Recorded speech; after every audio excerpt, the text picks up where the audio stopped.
Hi guys, I wanted to do a quick getting started video with 9G if you're installing for the first time.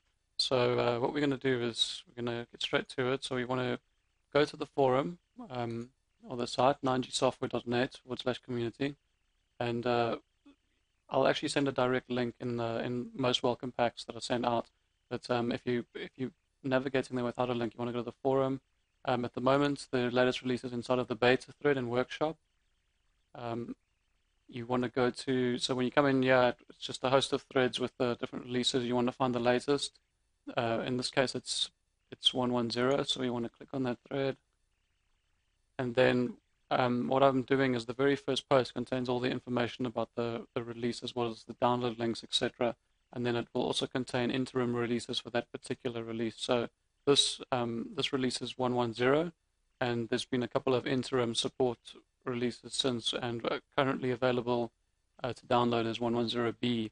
So it will be the link that's highlighted in blue. So what we want to do is you want to click on that link. It's going to download the setup file, and then you just want to click on that. You'll need to make sure that your NinjaTrader is closed. If it's not, the installation program will actually stop and give you a message and ask for you to close it before it proceeds. I've got it closed, so I'm just going to run through the steps. It's just next, accept the license. In this case, I've already got it installed, so it's going to automatically uninstall. When you're doing it for the first time, it won't do that. When you upgrade, it's essentially the same process as this, but you don't need to do any sort of manual uninstallation before loading the next version. In fact, it's better if you don't, because the setup program handles all of that behind the scenes, refreshes the correct DLLs and everything, so you don't need to go into Ninja and manually remove assemblies or any of that business. So we've run the setup routine, so we want to open up Ninja.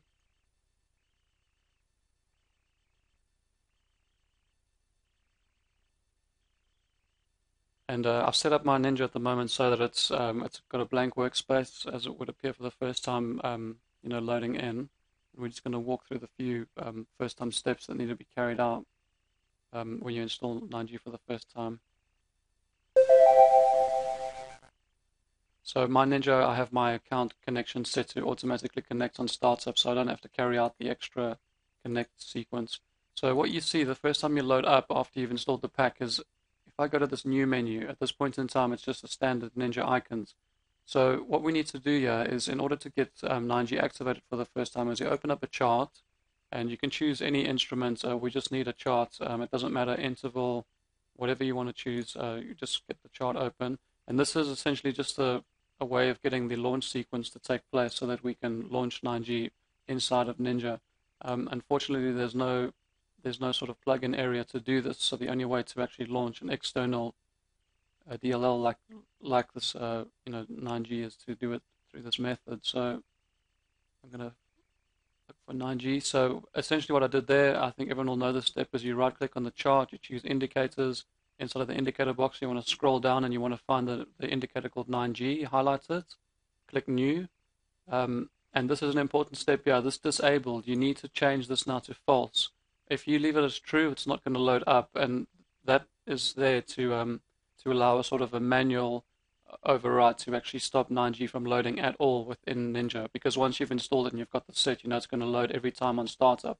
If you want to disable that, you would change that back to true and then save it and restart. So we've set that to false. We click OK.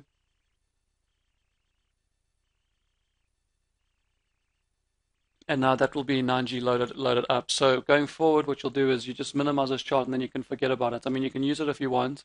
I prefer to not use it and just leave it minimized, because sometimes, by mistake, you remove the indicator. If you do remove the indicator off and you restart, it's going to cause a problem, because then 9G won't be able to launch. So you want to leave that on there running and then just keep it minimized.